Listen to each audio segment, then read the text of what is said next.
प्रिय भाई और भौणी माने नमस्कार। कोरोना वायरस विषय रे आपण माने भल भाव जानी सारे लेनी। एही वायरस चीन रे थिला, बहुत दूर रे थिला, अमेरिका और यूरोप रे थिला, बहुत दूर रे थिला, परे ईरान को आसिला, दिल्ली रे भी पहुंचिला।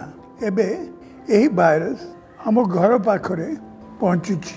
आम निज भल पाए, निज परिवार भल पाए आमर दायित्व होइची आमे एही वायरस को घरे पशिबा को देबा नाही।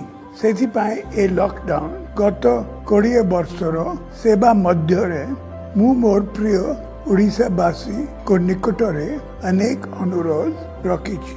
आपण माने सबु अनुरोध को पालन करूछंती। सेथि पाए मु आपण मानकर निकट रे रुनी। आज मु जेउ अनुरोध रखुछि ता होछि सबुथरो गुरुत्वपूर्ण।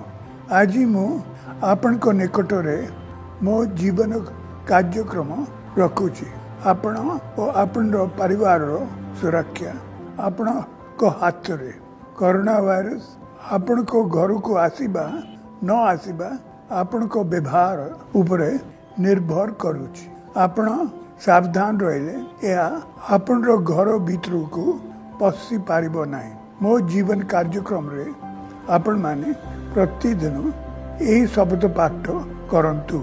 मु मोर पिला छुआ बापा माँ को नाम रे शपथ करी कहूची जे मु वर्तमान समय रे बाहर को जीवी नाही। बाहर को गले कोरोना वायरस मो साथी रे मो घर को आसी पारे एवं मो परिवार रो क्षति करि पारे। तेणु मु एबे बाहर को जीवी नाही।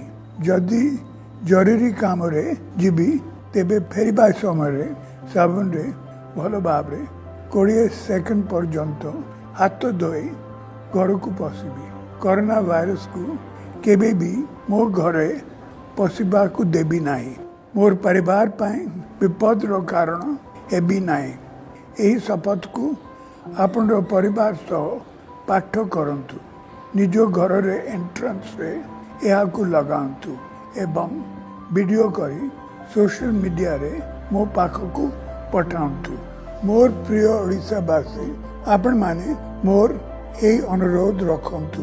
घरे रहंतु, परिवार को बचांतु। बहुत बहुत अनुरोध। नमस्कार।